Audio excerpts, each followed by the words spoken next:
আমরা 5ই আগস্ট যে স্বাধীনতাটা আসছিল, স্বাধীনতা আসার পরে প্রথম দাবিটা ছিল যে ছাত্রলীগের যে সন্ত্রাসীগুলো ছিল তাদের বিরুদ্ধে প্রশাসন একটা স্টেপ নেবে, কিন্তু প্রশাসন সেই স্টেপটা নেয় নাই। আমরা চাচ্ছিলাম যে অবৈধ যে নিয়োগটা হয়েছিল, এটা প্রথমে আমাদের দাবি যে অবৈধ নিয়োগটা হয়েছিল ছাত্রলীগ পারপাসে, যে সন্ত্রাসীরা আওয়ামী পারপাসে তাদের চাকরিটা নিয়েছে তাদের বিরুদ্ধে প্রশাসন একটা ব্যবস্থা নেবে এবং তাদের চাকরিটা নট করবে। আমরা জানি যে যাদের চাকরি 2 বছর স্থায়িত্ব না, তাদের এর আগে যদি কোনো মামলা হয় তাহলে তাদের চাকরিটা বাতিল হয়ে যায়, কিন্তু আমাদের প্রশাসন আজ পর্যন্ত দীর্ঘ 5 মাস হয়ে গেছে কোনো মামলা হয় নাই। হাজী মোহাম্মদ দানিশ বিজ্ঞান ও প্রযুক্তি বিশ্ববিদ্যালয়ে আন্তঃবিশ্ববিদ্যালয়ের ইতিহাসে সবচেয়ে বেশি অস্ত্র পাওয়া গেছে।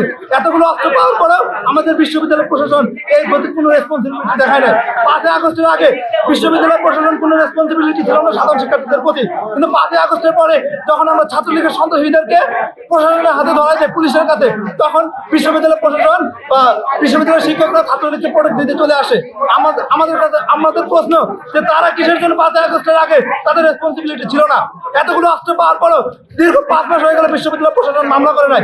আমাদের যে দাবি ছিল, আমাদের যে দফাগুলো ছিল, এগুলো ভিসির কাছে আমাদের দাবিগুলো নিয়ে যাওয়া হয়েছিল, কিন্তু ভিসি এগুলো আমাদেরকে আশ্বাস দেওয়ার পরেও এখনো বাস্তবায়ন হয় নাই। আমরা জানি যে বেগম রোকেয়া বিশ্ববিদ্যালয় থেকে শুরু করে যতগুলো বিশ্ববিদ্যালয় আছে সবগুলো বিশ্ববিদ্যালয়ে তাদের দাবি এবং অধিকার পূরণ করা হয়েছে, কিন্তু আমাদের বিশ্ববিদ্যালয় এখনো দাবি পূরণ করা হয় নাই।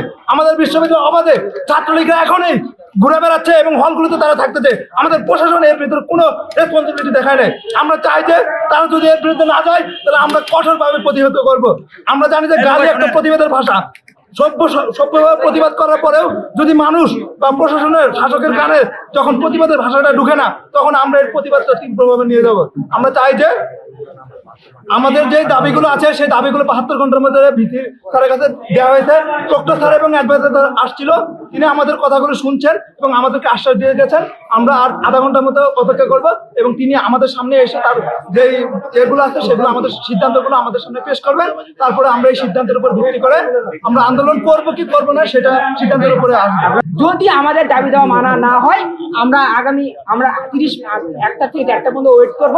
আমরা এরপরে আমরা প্রশাসনিক ভবনটা অবরুদ্ধ ঘোষণা করব এবং আমাদের এই অবরুদ্ধ ঘোষণা ততদিন পর্যন্ত থাকবে এবং এই ক্যাম্পাসের সকল কার্যক্রম থেকে আমরা অব্যাহত ঘোষণা করবো যতক্ষণ পর্যন্ত আমাদের দাবি মানা না হবে।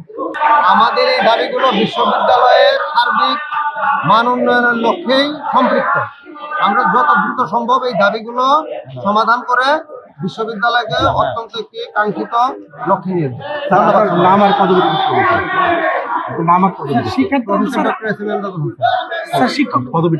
ছাত্র পরামর্শ নির্দেশনা ডিরেক্টর। শিক্ষার্থীরা যে আলটিমেটাম দিয়েছে যে তারা উঠবে না, তাদেরকে না জানানো, এই বিষয়টা খুব জরুরি না, এটা আমাদেরই দাবি আর মানে আমরা চাই যে একটা শিক্ষার্থী বান্ধব পরিবেশে বিশ্ববিদ্যালয় পরিচালিত হোক। এই দাবিটি কোনো অসম্ভব কিছু না। এটা আমাদের সঙ্গে তারা নাকি আপনাদের এই দাবিগুলো প্রথমের দিকে জানাইছিল আন্দোলনের পরবর্তী সময়, কিন্তু তারপরও 5 মাস চলে যাচ্ছে। বিশ্ববিদ্যালয়ে বহু কাজ রয়ে গেছে, যেহেতু একটা পট পরিবর্তনের পরে অনেক অসম্পূর্ণ কাজ রয়ে গেছে। বিশ্ববিদ্যালয় প্রশাসন দিন রাত কাজ করে সেই লক্ষ্যে যাওয়ার চেষ্টা করছে।